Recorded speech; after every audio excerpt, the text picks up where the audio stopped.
ठीक है, ये प्रोजेक्ट मेरे पास पहले से ही बना हुआ है लॉगिन नाम का, जिसमें बूटस्ट्रैप भी मैंने इंस्टॉल करके रखा है। इसी में मैं एक नया कंपोनेंट बना लेती हूँ। लाइक अगर हम रिएक्टिव फॉर्म बना रहे हैं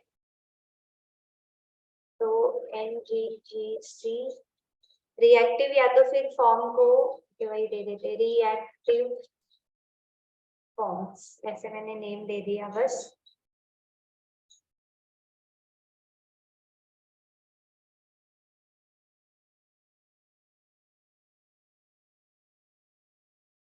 तो ये रिएक्टिव फॉर्म, इसमें हम सिलेक्टर का नाम कॉपी करके ऐप कंपोनेंट डॉट एचटीएमएल में इसे रन भी करके देख लेते हैं। और यहाँ पर ng sir-o,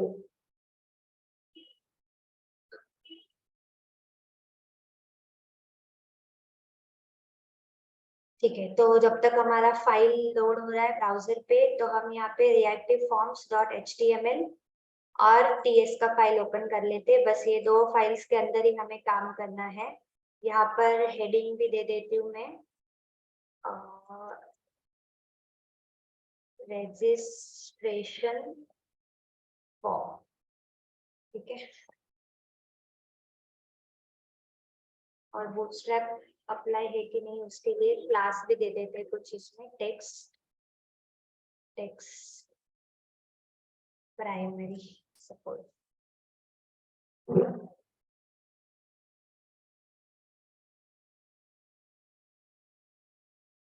ठीक है, so this is our heading. Bootstrap मतलब अप्लाई हो चुका है क्योंकि इसको क्लास इसका अप्लाई हो रहा है। तो अभी हम यहाँ पे एक फॉर्म बना लेते फटाफट। तो मैं यहाँ पे बस एक कंटेनर ले रही हूँ।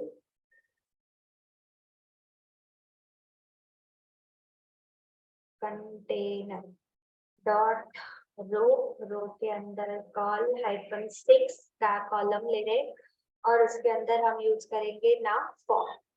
आप ऐसे भी कर सकते हो। ये फॉर्म जो मैं बना रही हूँ ना, आपने कार्ड्स का टॉपिक भी किया रहेगा ना बूटस्ट्रैप में, तो कार्ड के अंदर भी आप अपना फॉर्म जो है वो बना सकते हो। तो मैं एक काम कर लेती हूँ, ये जो col-6 है ना हमारा, इस col-6 को ही मैं कार्ड का क्लास भी लगा देती हूँ। तो एक बार चेक कर लेते हैं आउटपुट में। ठीक है, यहाँ पे कार्ड जैसे ही अप्लाई किया तो देखो एक लाइन दिख रहा है, ये कार्ड के लिए दिया है। और कार्ड के अंदर हमें बस कार्ड बॉडी चाहिए, हेडर फुटर कुछ नहीं डाल रही हूँ। कार्ड बॉडी के अंदर बस मैं बनाऊंगी मेरा form. So this is called body, और यहाँ पे फॉर्म बना लेते हैं अभी। या फिर आपने इसी क्लास को फॉर्म भी लगाया है ना तो भी चलेगा, या तो फिर हम सेपरेट ही ले लेते हैं ताकि कंफ्यूजन ना हो। तो कार्ड बॉडी के अंदर फॉर्म टैग ले लेते हैं हम यहाँ पे। ठीक है, एक्शन को मैंने हटा दिया है, फॉर्म। अभी इस फॉर्म के अंदर डॉट फॉर्म ग्रुप, और उसमें लेबल हमें क्या लेना है, तो सपोज मैं यहाँ पे ले लेती हूँ फर्स्ट ईमेल आईडी। इससे क्लास भी लगा लेते हैं बूटस्ट्रैप का, फॉर्म लेबल। फिर इनको टाइप टेक्स्ट नहीं चाहिए, ईमेल है ना ये, सो ईमेल। और क्लास लगेगा इसमें फॉर्म कंट्रोल। ठीक है, इसमें हम नेम भी मेंशन कर लेते हैं। नेम वही लिखेंगे हम, ईमेल जो है, ताकि याद रखने में भी इजी पड़े। तो ये हमारी एक फील्ड जो है कार्ड के अंदर बन गई, ईमेल आईडी, और ये उसका इनपुट बॉक्स। तो अभी एक काम कर लेते हैं, इसी फॉर्म ग्रुप को कॉपी कर लेते हैं, और एक बार मुझे चाहिए यहाँ पे यूजर नेम, और एक बार यहाँ पे चाहिए पासवर्ड। तो वही फॉर्म ग्रुप को 2 टाइम पेस्ट किया है, बस यहाँ पर यूजर नेम लिख लेती हूँ। टाइप हमारा यहाँ पे रहेगा टेक्स्ट, और यहाँ पे वापस से कर लेते हैं यूजर नेम। यहाँ पे लिखना है पासवर्ड, तो पासवर्ड यहाँ पे टाइप पासवर्ड, और ये भी पासवर्ड कॉमन सेम नाम हम इसलिए दे रहे ताकि कि आप ये नाम टीएस के फाइल्स में भी यूज करने वाले हो तो कंफ्यूजन ना हो, तो सेम नाम दे रहे हैं। तो ये 3 फील्ड आ गई। बटन भी बना लेते हैं फॉर्म ग्रुप के नीचे, यहाँ पे बटन सबमिट का, और उससे ठीक है क्लास दे देते हैं हम लोग बीटीएन प्राइमरी। ठीक है, so this is a simple form बनाया हमने एक using the bootstrap and HTML. एक फॉर्म रेडी है। अभी हमें क्या करना है कि इस फॉर्म को हमें रिएक्टिव फॉर्म बनाना है। तो रिएक्टिव फॉर्म बनाने के लिए हम क्या करेंगे यहाँ पे कि टीएस के फाइल में हम एक फॉर्म ग्रुप बना लेते हैं। जैसे कि आप अपने फॉर्म को नाम क्या देना चाहते हो, तो मेरा रजिस्ट्रेशन फॉर्म है तो मैं वही नाम दे देती हूँ यहाँ पे, रजिस्ट्रेशन नाम दे देते हैं। और यहाँ पे आपको क्या करना है, न्यू फॉर्म ग्रुप। ठीक है, सो फॉर्म लिखिए ग्रुप। ठीक है, रजिस्ट्रेशन न्यू फॉर्म ग्रुप। अभी ये हमने फॉर्म ग्रुप को यहाँ पर इंपोर्ट भी करना मैम पड़ेगा। Registration equal to new form group. Okay, registration equal to new form group. और फॉर्म ग्रुप को इंपोर्ट कर लेना यहाँ पे अगर आपके पास यस मैम, है तो। app.module.ts। हाँ, मेरे पास ऑलरेडी रिएक्टिव फॉर्म्स का कंपोनेंट यहाँ पर इंपोर्ट किया हुआ है इंपोर्ट सेक्शन में। ठीक है, रिएक्टिव फॉर्म्स मॉड्यूल, तो इसलिए मैंने अभी इंपोर्ट नहीं किया है। तो हमने एक न्यू फॉर्म ग्रुप बना लिया है टीएस की फाइल में रजिस्ट्रेशन नाम का। और यही रजिस्ट्रेशन का जो नाम है वो हम अपने एचटीएमएल के फॉर्म के टैग में भी देंगे यहाँ पे, यूजिंग द फॉर्म ग्रुप। तो यहाँ पे आपको लिखना है form group is equals to double quotes में आपके फॉर्म का नाम दे देना है यहाँ पे रजिस्ट्रेशन। ओके, और हमने देखा था कि हमें हर एक इनपुट के ऊपर कंट्रोल लाने के लिए हम यहाँ पर न्यू फॉर्म कंट्रोल लिख रहे थे, करेक्ट। तो यहाँ पे आपको क्या लिखना है, form control name, form control name is equals to, और ये फॉर्म कंट्रोल नेम में सेम ही नेम में लिख रही हूँ जो कि हमने यहाँ पे नेम में लिखा है ताकि कोई कंफ्यूजन ना हो। तो यहाँ पे form control name is equals to, email के बाद क्या है, ये हमारा यूजर नेम है। और यहाँ पे भी form control name is equals to password. ठीक है, सो यहाँ तक हमारा हो गया। एचटीएमएल के पेज पे हमने एक फॉर्म बना लिया। फॉर्म क्रिएट करने के बाद फॉर्म को नेम भी दे दिया है यहाँ पे फॉर्म ग्रुप की हेल्प से। रजिस्ट्रेशन यहाँ पे फॉर्म कंट्रोल भी ऐड कर लिया है हमने, यहाँ पे अभी आपको दिख रहा होगा इनपुट के अंदर। टीएस के फाइल में फॉर्म ग्रुप भी बना लिया है। तो अभी हमने टीएस की फाइल में फॉर्म ग्रुप तो बना लिया है, वो सारी इनपुट की फील्ड हमें यहाँ पे भी ऐड करनी है वैलिडेशंस के लिए। तो पहले हम वो भी कर लेते हैं। लाइक सबसे पहले मेरा ईमेल का फील्ड था, तो ईमेल लिखना है यहाँ पे। और न्यू क्या लिखना है अभी यहाँ पे, न्यू के आगे form group, form control, form control. ठीक है, तो यहाँ पे लिखेंगे हम फॉर्म कंट्रोल। मैं ये बराबर लिख रही हूँ ना, मेरा इक्वल्स टू या कोलन में थोड़ा सा गड़बड़ हो रहा है। इसे भी हम इंपोर्ट कर लेते फॉर्म कंट्रोल को। ठीक है, सो ये जो फॉर्म कंट्रोल है या फॉर्म ग्रुप है जो भी हमने यूज किया है, ये सारे कंपोनेंट कहाँ से आए हैं, जो इंपोर्ट किया है रिएक्टिव फॉर्म्स मॉड्यूल हमने।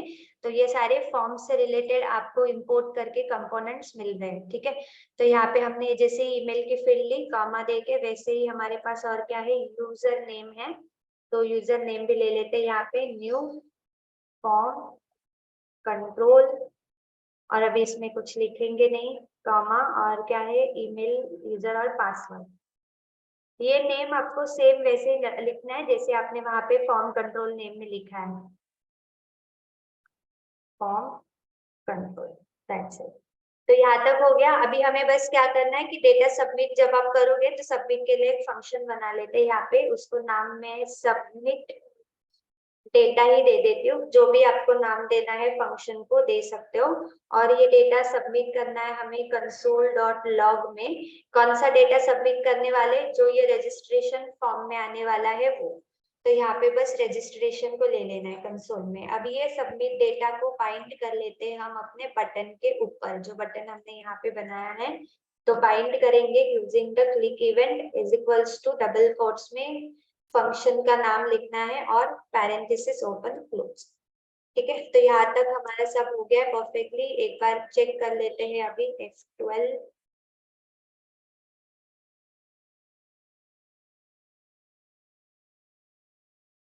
Email ID, first name, password and submit. तो जैसे ही सबमिट कर रहे हैं तो अभी यहाँ पे आपका फॉर्म ग्रुप जो है वो सबमिट हो चुका है, जिसमें हमने ईमेल, पासवर्ड और यूजर नेम लिखा था। ठीक है, तो ये सबमिट तक काम हो गया। अभी हम इसमें यूज करेंगे वैलिडेशंस का। ठीक है, सो अभी इसमें हमें यूज करने हैं वैलिडेशंस। तो सबसे पहले अभी आपको क्या करना है, यहाँ पे आ जाते हैं हम टीएस के पेज पे। टीएस फाइल पे आने के बाद अभी आपने ये जो चीज लिखी है ना, फॉर्म ग्रुप और न्यू फॉर्म कंट्रोल, ठीक है, तो ये डबल कोट्स या सिंगल कोट्स जो भी आपने दिया है, इसके आगे आपको देना है कॉमा। ठीक है, ये सिंगल कोट्स के अंदर क्या लिखते हो ये तो अभी आपको पता है कि यहाँ पे जो भी नेम या जो भी ईमेल आईडी आप लिखोगे ये बाय डिफॉल्ट सेव हो जाएगा जब भी आप फॉर्म को रिफ्रेश करोगे तब।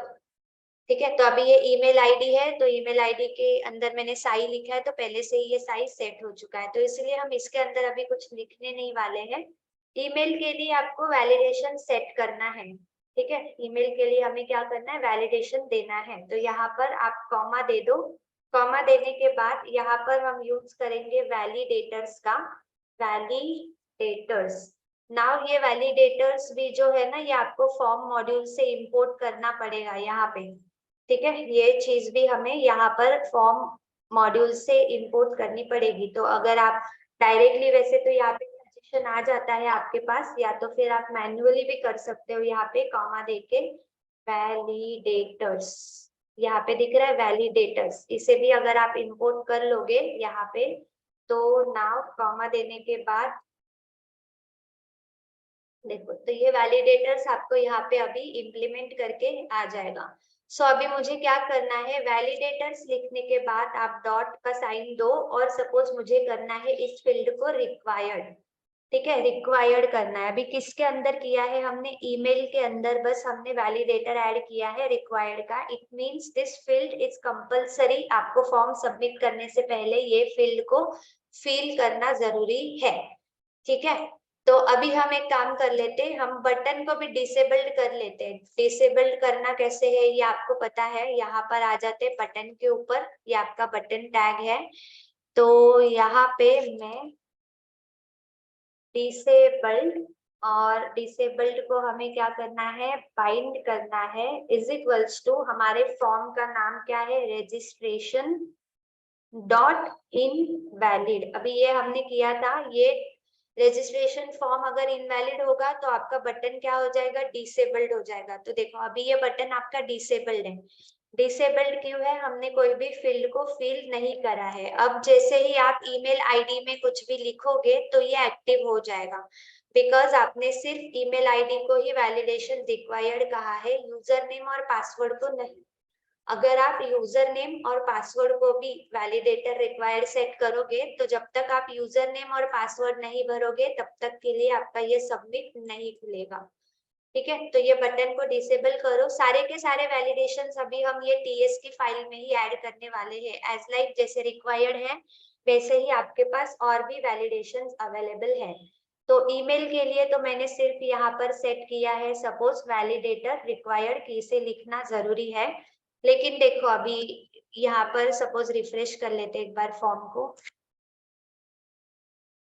ठीक है, तो यहाँ पे मैं अभी लिख लेती हूँ ईमेल वगैरह।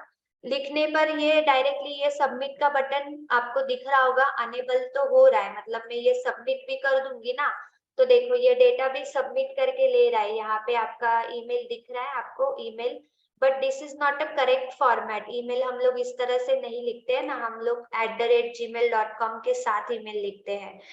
तो हमें क्या करना पड़ेगा यहाँ पे कि ईमेल का करेक्ट फॉर्मेट हो तभी ये बटन आपका अनेबल्ड हो। तो हमें और एक बार यहाँ पे आ जाते हैं HTML के पेज में, जहाँ पे आपने ईमेल की फील्ड ली है, इनपुट में हमने देखा था कि एंगुलर में we have inbuilt function email नाम आप यहाँ पर लिख दोगे तो ईमेल की जो भी प्रॉपर्टी रहेगी लाइक ईमेल का जो भी फॉर्मेट होगा @ वाला वो आपके लिए कंपलसरी हो जाएगा। अभी जब तक कि आप वो @gmail.com नहीं दोगे तब तक के लिए आपका बटन ओपन नहीं होगा या डिसेबल्ड है वो अनेबल नहीं होगा जब तक कि आप @gmail.com नहीं लिख लेते। ठीक है, सो ये एक वैलिडेटर हो गया हमारा रिक्वायर्ड का। बस आपको क्या करना है, जिस किसी फील्ड को आप रिक्वायर्ड करना चाहते हो, आपके पास email, user name, password 3 input है। ईमेल को मैंने क्या किया, कॉमा देके वैलिडेटर सेट किया। ये वैलिडेटर्स लेने के लिए यहाँ पे आपको इंपोर्ट भी करना पड़ेगा। वैलिडेटर्स डॉट आपको यहाँ पर सेट करना है रिक्वायर्ड, ताकि आपका ईमेल का जो फील्ड है वो कंपलसरी हो जाए। बटन को डिसेबल्ड कर रखा है ताकि जो फील्ड मैंने रिक्वायर्ड की है वो भरने तक आपका फॉर्म सबमिट ना हो। और ईमेल का करेक्ट फॉर्मेट कोई भी यूजर टाइप करे तभी आपका बटन अनेबल हो, उसके लिए हमने यहाँ पर ईमेल भी लिख दिया है। ये ईमेल को किसी की वैल्यू के अंदर नहीं डालना है, ये एक तरह से आप जैसे रिक्वायर्ड हम यहाँ पे लिख देते हैं ना रिक्वायर्ड, वैसे ही ईमेल का हमने यूज किया। ठीक है, तो जैसे ही ईमेल लिखोगे तो ईमेल का फॉर्मेट आ जाएगा यहाँ पे। तो ये तो हो गया हमारा एक सिंपल सा वैलिडेशन। सो अभी हम चाहते हैं कि यहाँ पर एरर मैसेज भी आ जाए, जैसे हमने स्टैटिक में किया था रेड कलर में लिख के कि use @gmail.com while writing email या इनवैलिड ईमेल आईडी, ऐसा आपको एरर मैसेज लिखना है इसके नीचे। अभी तो हम क्या कर सकते हैं, हमने देखा था कि इनपुट के नीचे ही, ठीक है, इनपुट के नीचे ही मैं एक और टैग ले लेती हूँ, स्मॉल टैग लिख लेते हैं हम, और उसमें हमें एरर मैसेज क्या चाहिए वो लिखते हैं। तो एरर मैसेज में सपोज हम लिख लेते हैं यहाँ पे कि यूज @in या फिर यूज @gmail.com इन ईमेल, मतलब जो भी आपको लिखना है आप लिखो। मैं चाहती हूँ कि अगर कोई गलत तरीके से यहाँ पे लिखने की कोशिश करे ना, कोई भी गलत तरीके से लिखे तो उसके पास ये वाला एरर मैसेज आना चाहिए। ये वाला एरर मैसेज आना चाहिए कब आना चाहिए, जब वो इस इनपुट के अंदर इनवैलिड डेटा टाइप करेगा तब ये आना चाहिए .com इन। ठीक है, और इसे हम रेड कलर में दिखाने के लिए क्लास में अप्लाई कर लेती हूँ टेक्स्ट डेंजर, क्योंकि अभी मेरे पास बूटस्ट्रैप है तो मैं स्टाइल का यूज नहीं कर रही हूँ, यहाँ पे क्लास दे रहे हैं। ठीक है, तो अभी क्लास देने के बाद देखो ये तो आपको दिख ही रहा है आपके स्क्रीन के ऊपर। तो हमें क्या करना है, ng if का यूज करना पड़ेगा कि इफ अगर कोई यूजर यहाँ पर इनवैलिड डेटा भरे तभी ये आपको दिखे। तो इस इनपुट टैग के अंदर आ जाते हैं यहाँ पे, सॉरी इनपुट के अंदर नहीं, ये स्मॉल नाम का जो टैग आपने लिखा है इसे कब दिखाना है, जब डेटा इनवैलिड हो तब दिखाना है। इसी के अंदर स्मॉल टैग के अंदर आपको एस्ट्रिक देकर ng if का यूज करेंगे हम यहाँ पे।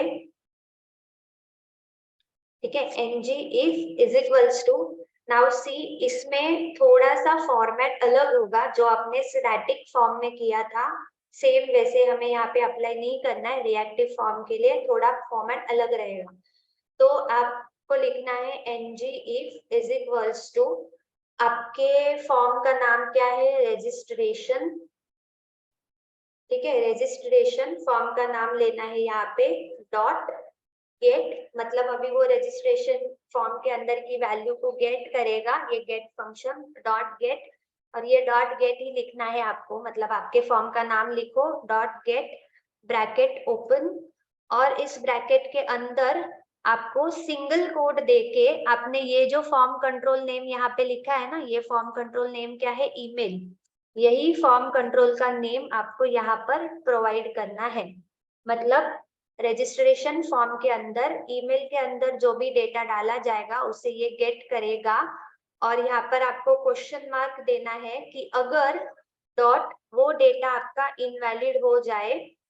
ठीक है, ये एक कंडीशन हो गई कि रजिस्ट्रेशन के अंदर जो भी ईमेल भरा जाएगा अगर वो इनवैलिड हो। और हमने एक और देखा था एंड का यूज करके, फिर से आपको लिखना है यहाँ पे registration dot get parenthesis open close single quote, अगर ईमेल, फिर ब्रैकेट के बाहर आके क्वेश्चन मार्क देना है डॉट टच। अगर ये टच या इनवैलिड होगा डेटा तो ही आपको ये स्पैन क्लास के अंदर का कंटेंट दिखेगा। मैं आपको एक लाइन में करके दिखा देती हूँ कि हमने क्या किया है यहाँ पे। अगर दिख रहा है तो थोड़ा सा स्क्रीन साइज स्मॉल करके चेक करो, देखो। सो यहाँ पे हमने स्मॉल टैग का यूज किया है और इस स्मॉल टैग के अंदर हमने कहा है एनजी इफ रजिस्ट्रेशन के अंदर जो भी ईमेल हम भरेंगे, गेट मेथड बस वो ईमेल को गेट करने का काम करेगा कि रजिस्ट्रेशन डॉट गेट पैरेंथेसिस के अंदर ईमेल वही है जो आपने ये फॉर्म कंट्रोल नेम में लिखा है, वही नेम यहाँ पे आपको डालना है। फिर ब्रैकेट के बाहर क्वेश्चन मार्क देके अगर ये इनवैलिड है या अगर ये टच्ड है तो ही इस मैसेज को आप दिखाओ। तो अभी एक बार चेक कर लेते हैं बस हम इसे आउटपुट को। अभी तो ये आपको नहीं दिख रहा है यहाँ पे। सपोज मैं यहाँ पर लिख लेती हूँ ईमेल आईडी साई और सपोज मैंने नेक्स्ट टैब पे क्लिक किया यूजर नेम लिखने के लिए, तो देखो अभी आपको दिखा रहा है use@gmail.com इन ईमेल। मतलब आपको ये लिखना पड़ेगा @gmail.com, तब आपका एरर जो है वो चला जाएगा। ठीक है, या तो फिर वो एरर कब आएगा अगर आपने टच किया और कुछ लिखा ही नहीं उसमें और आगे गए, तब भी वो आपको एरर दिखाएगा कि आपको यहाँ पर ये लिखना कंपलसरी है। आप कुछ लिख रहे हो फिर भी आपने नहीं लिखा, तब तक वो एरर दिखेगा जब तक कि आप उसमें करेक्ट डेटा या वैलिड डेटा नहीं भर देते, जैसे हमने वैलिडेशन में बताया है कि इसमें आपको क्या लिखना है, ईमेल ही लिखना है। So this is a validator. एक वैलिडेटर हमने यहाँ पर यूज किया कि हमने ईमेल को रिक्वायर्ड कर दिया, जब तक वो नहीं भरे तब तक ये सबमिट ना खुले इसीलिए। और HTML में हमने ये जो स्मॉल टैग ngif इसीलिए यूज किया है ताकि हर एक इनपुट के नीचे कुछ तो एरर मैसेज हमें डिस्प्ले होगी, इसमें मैं गलत क्या भर रही हूँ वो एरर मैसेज दिखे कि आपको इसमें लिखना क्या है, लाइक अ सजेशन की तरह कि ये गलत है इसमें आप ये चीज भरो। इसके लिए हम यहाँ पर वो एरर मैसेज भी डाल रहे हैं। क्लियर है? ये हमने किया है यहाँ तक ईमेल के लिए। वैसे ही हम वैलिडेटर यूजर नेम और अभी पासवर्ड को भी लगाने वाले हैं। आपको ईमेल तक का पार्ट क्लियर है? Yes, ma'am. Okay, so now next one is what, user name. अब मुझे यूजर नेम के लिए भी क्या करना है, वैलिडेशन सेट करना है। तो यूजर नेम के लिए वैलिडेशन मुझे कुछ ऐसे चाहिए कि यूजर नेम में अगर कोई अपना यूजर नेम डालता है तो वो कैपिटल लेटर में लिख सकता है, स्मॉल लेटर में भी लिख सकता है आपका नाम, वो नंबर्स भी यूज कर सकता है उसके अंदर, लेकिन वो कोई स्पेशल कैरेक्टर यूज नहीं कर सकता है। ठीक है, मतलब अगर Social symbol. हाँ कोई भी सिंबल हो या स्पेशल कैरेक्टर हो जैसे कि @ हैशटैग क्वेश्चन मार्क वगैरह वगैरह, कोई भी साइन वो नहीं यूज करता है। इट मीन्स कि मुझे उसे बस अल्फाबेट्स के लिए अलाउड करना है जो कि वो स्मॉल कैपिटल में डाल सकता है और नंबर्स अलाउड करने हैं। अगर आपको वो सिंबल भी अलाउड करने हैं तो वो भी आप कर सकते हो। ठीक है, मतलब हमें अभी वैलिडेशन क्या देना है, तो यहाँ पर हम आ जाते हैं यूजर नेम के इधर, यहाँ पे कॉमा दे देते हैं। कॉमा देने के बाद यहाँ पर वापस से हम लिखेंगे वैलिडेटर्स को। ठीक है, अभी देखो यहाँ पर मुझे ये यूजर नेम को ना रिक्वायर्ड भी करना है। मतलब मुझे यहाँ पे दो वैलिडेशन देने, एक तो ये यूजर नेम फील्ड रिक्वायर्ड भी करनी है कि जब तक ये ना लिखूं तब तक ये सबमिट ना खुले, मतलब ये भी रिक्वायर्ड है ये भी रिक्वायर्ड है।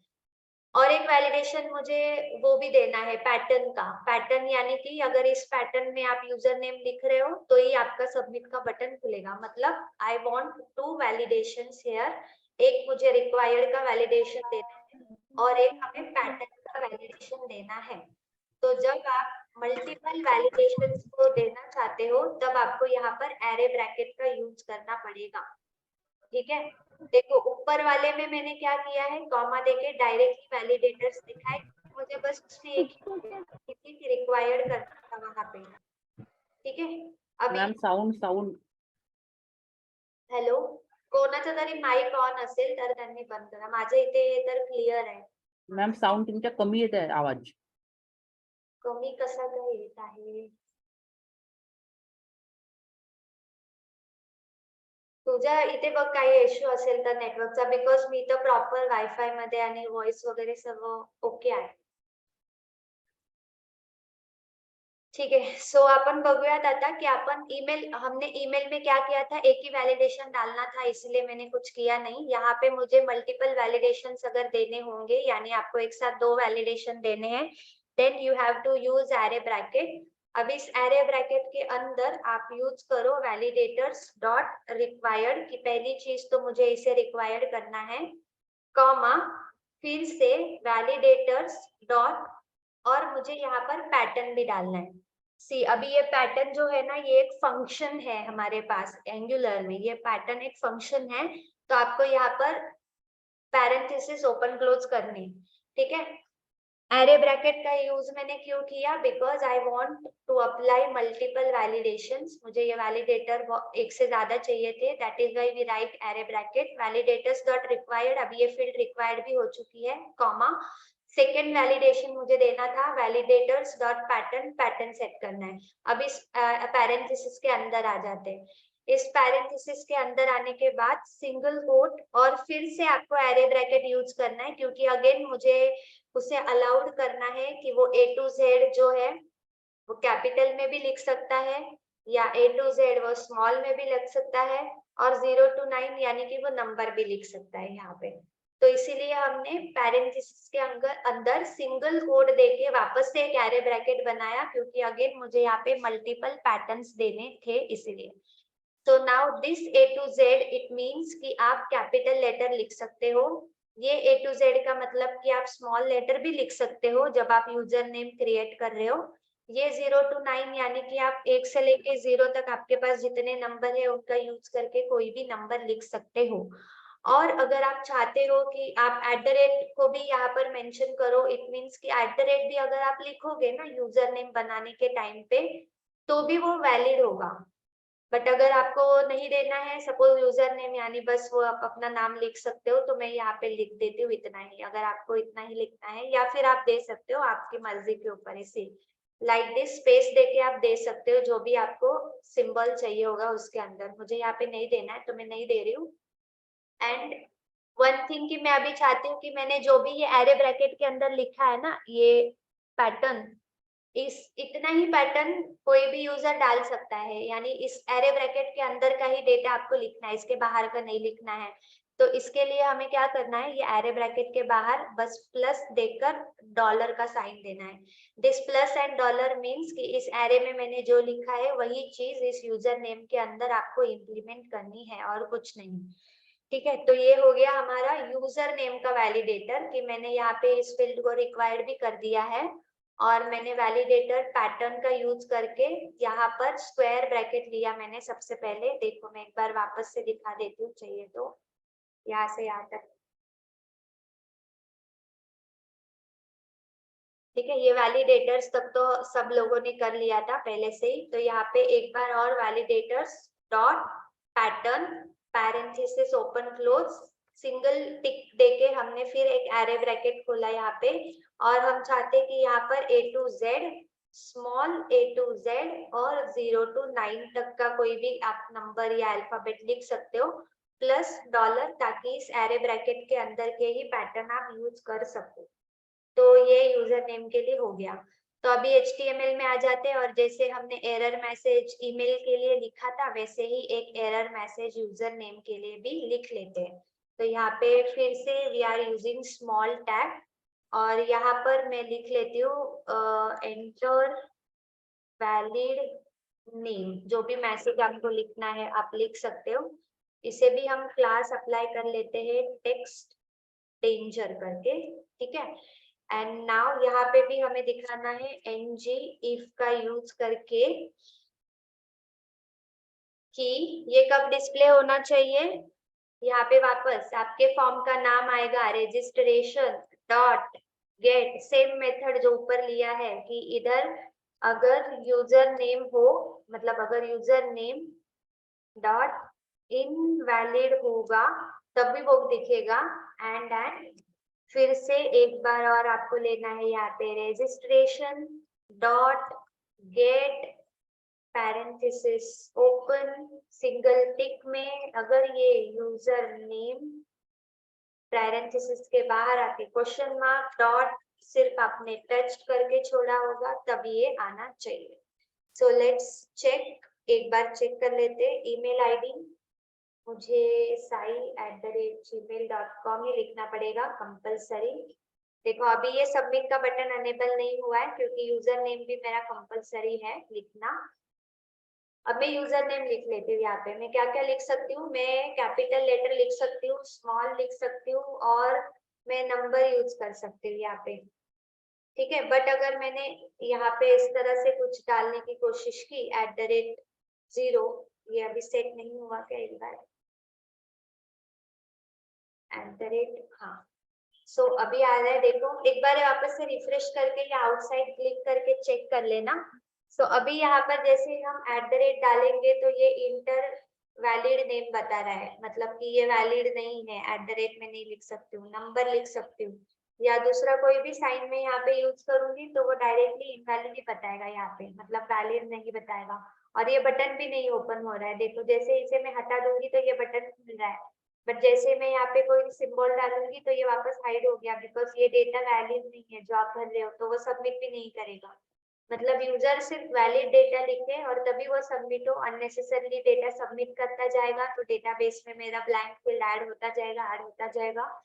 तो इसीलिए हम ये वैलिडेशन का यूज कर सकते हैं यहाँ पे, ठीक है। तो यहाँ पर मैंने वैलिडेशन में सेट करा था कि मैं पूरा कैपिटल, स्मॉल या नंबर का यूज कर सकती हूँ, बट सिंबल का नहीं, तो वो हमने यहाँ पे नहीं डाला। और यहाँ पे आपको कंपलसरी लिखना है, वो नहीं लिखोगे तो ये आपको एरर मेंशन करेगा यहाँ पे, ठीक है। तो यहाँ तक हमारा हो गया। ईमेल आईडी का वैलिडेशन हमने बना लिया, एक यूजर नेम के लिए बना लिया। अभी पासवर्ड के लिए देख लेते हैं, ठीक है। क्लियर है यहाँ तक? नाउ पासवर्ड के लिए देख लेते हैं। एक काम कर लेते हो, अभी HTML के पेज पे है तो पासवर्ड के लिए एरर भी टाइप कर लेते हैं यहाँ पे कुछ स्मॉल टैग में, ठीक है। पासवर्ड के लिए मुझे एरर देना है, सपोज कि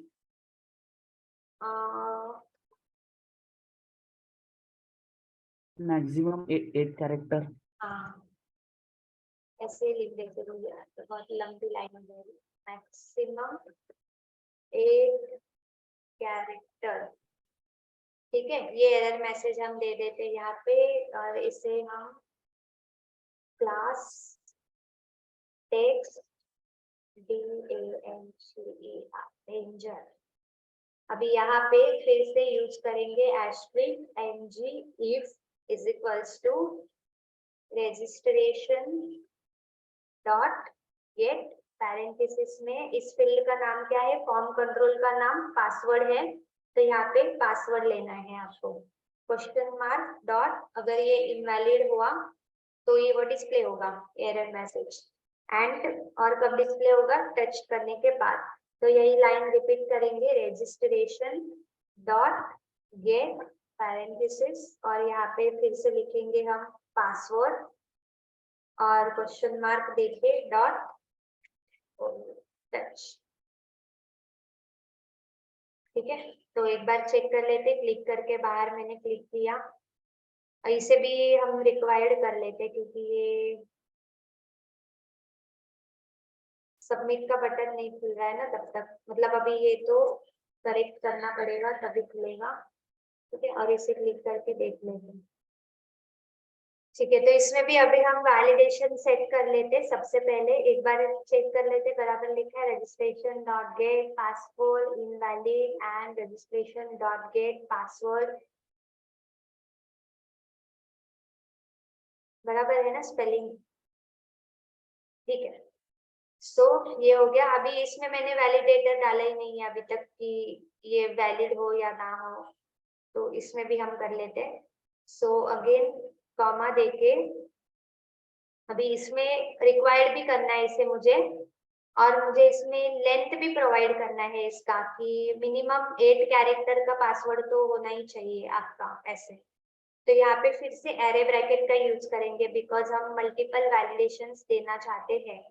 तो validators dot required comma validators dot, अभी आप इसमें मीन लेंथ भी डाल सकते हो, देखो मीन लेंथ का एक ऑप्शन है आपके पास, ये वाला मीन लेंथ। और अगर आपको मैक्सिमम लेंथ सेट करना होगा तो आप वो भी दे सकते हो कि मैक्सिमम कितने कैरेक्टर होने चाहिए। जैसे अगर आप फॉर्म बना रहे हो जिसमें कांटेक्ट नंबर डालना है, तो कांटेक्ट नंबर बस आपका 10 डिजिट का ही होना चाहिए। तो उसमें आप मीन लेंथ भी 10 का सेट करो और मैक्सिमम लेंथ भी अगर 10 का सेट करोगे तो वो कम कैरेक्टर डालोगे तो भी बटन अनेबल नहीं होगा, और 10 के आगे आप डालोगे तो भी अनेबल नहीं होगा, 10 पे ही अनेबल होगा। तो उसके लिए आपको मीन मैक्स दोनों देना पड़ेगा। बट यहाँ पे मैं चाहती हूँ कि मीन लेंथ दे दो ताकि मिनिमम 8 कैरेक्टर तक का पासवर्ड यहाँ पर क्रिएट हो जाए, और पैरेंथेसिस देके यहाँ पे बस आपको कितना लेंथ चाहिए वो सेट करना है 8 कैरेक्टर का। अभी आप इसमें पैटर्न भी डाल सकते हो कि पासवर्ड क्रिएट करने के टाइम पे अगर आप यूजर को अलाउड करना चाहते हो कुछ कैरेक्टर इंसर्ट करो, जब तक कि आपने पैटर्न नहीं डाला इट मीन्स कि आप अभी कोई भी कैरेक्टर कोई भी सिंबल यूज कर सकते हो, बट आपने पैटर्न डाला मतलब जो डाला है वही आपको इंसर्ट करना पड़ेगा वहां पे। ठीक है, तो अभी हमने इसे भी रिक्वायर कर लिया, मीन लेंथ हमने 8 का कर दिया है। ये आ जाते फॉर्म के ऊपर, लेट्स चेक। बस इतना ही लिखा मैंने, साई गलत लिखा है तो एरर मैसेज दे रहा है @gmail.com। यूजर नेम हम लिख लेते हैं यहाँ पे, चल अगर @ का साइन डाला तो ये गलत हो जाएगा। नंबर लिख सकते हैं हम यहाँ पे। पासवर्ड, अभी ये पासवर्ड देखो मैंने पासवर्ड नहीं डाला और डायरेक्टली टैब बटन प्रेस किया तो ये अभी यहाँ पे एरर दे रहा है। मैक्सिमम 8 कैरेक्टर आपके पास होने चाहिए। सो मैं यहाँ पे पासवर्ड बना लेती हूँ। देखो अभी ये 3 ही कैरेक्टर हुए, और भी मैं कुछ डाल देती हूँ। 8 हो गया, तो 8 होने के बाद ये अनेबल हो जाएगा, मतलब आप 8 से आगे के कैरेक्टर डाल सकते हो यहाँ पे। मिनिमम 8 तो होनी ही चाहिए, उसके आगे आपको और भी कैरेक्टर चाहिए तो वो भी आप सेट कर सकते हो। ठीक है, बट अगर आपको ऐसे करना होगा ना कि 8 ही कैरेक्टर चाहिए, मतलब आप 9 कैरेक्टर का पासवर्ड भी नहीं बना सकते और 1 का भी नहीं बना सकते, 8 मतलब 8 ही डालने हैं, जैसे मैंने आपको कॉन्टेक्ट नंबर के लिए कहा। तो आपको क्या करना पड़ेगा, यहाँ पे वापस से वैलिडेटर्स डॉट और मैक्स लेंथ भी आपको देना पड़ेगा यहाँ पे, मैक्स लेंथ, और वो भी उतना ही देना पड़ेगा 8 कैरेक्टर का। मतलब अभी यहाँ पे जब आप पासवर्ड बनाओगे ना तो आपके पास यहाँ पे जो कैरेक्टर होंगे वो 8 ही होने चाहिए। 1 2 3 4 5 6 7 8 9 करोगे तो भी वो डिसेबल्ड हो जाएगा देखो, और 7 करोगे तो भी डिसेबल्ड हो जाएगा। 8 कैरेक्टर ही होने चाहिए अगर आपने ये दोनों को भी सेट करा है तो। बट मैं भी इसमें इतना नहीं करते, ये आप कॉन्टेक्ट नंबर के लिए यूज कर सकते हो, मैं बस इतना ही दे देती हूँ उसे। ठीक है, so this is done with our validations. बस आपको इतना ही करना है कि जब भी कोई इसमें गलत डेटा भरने की कोशिश करे या ना भी भरे तो वैलिडेशंस यहाँ पे डिस्प्ले हो जाएंगे। और हमने डिसेबल्ड बटन को कर रखा है और हर एक फील्ड को रिक्वायर्ड कर रखा है ताकि हर एक फील्ड लिखने के बाद ही आपका जो फॉर्म है वो अनेबल हो जाए। तो चेक कर लेते हैं एक बार, यहाँ पे पासवर्ड डाल देती हूँ मैं भी। ठीक है, ये मैंने पासवर्ड डाला और मैं अभी सबमिट कर लेती हूँ। अभी सबमिट पे क्लिक करने के बाद हम चेक कर लेते हैं console.log में ये फॉर्म ग्रुप आ गया मेरे पास एक, और इस फॉर्म ग्रुप के अंदर ये डेटा भी आपको दिख रहा है। ईमेल मैंने ये लिखा है, पासवर्ड मैंने ये डाला हुआ है और ये मैंने यूजर नेम लिखा है यहाँ पे। ठीक है, क्लियर है।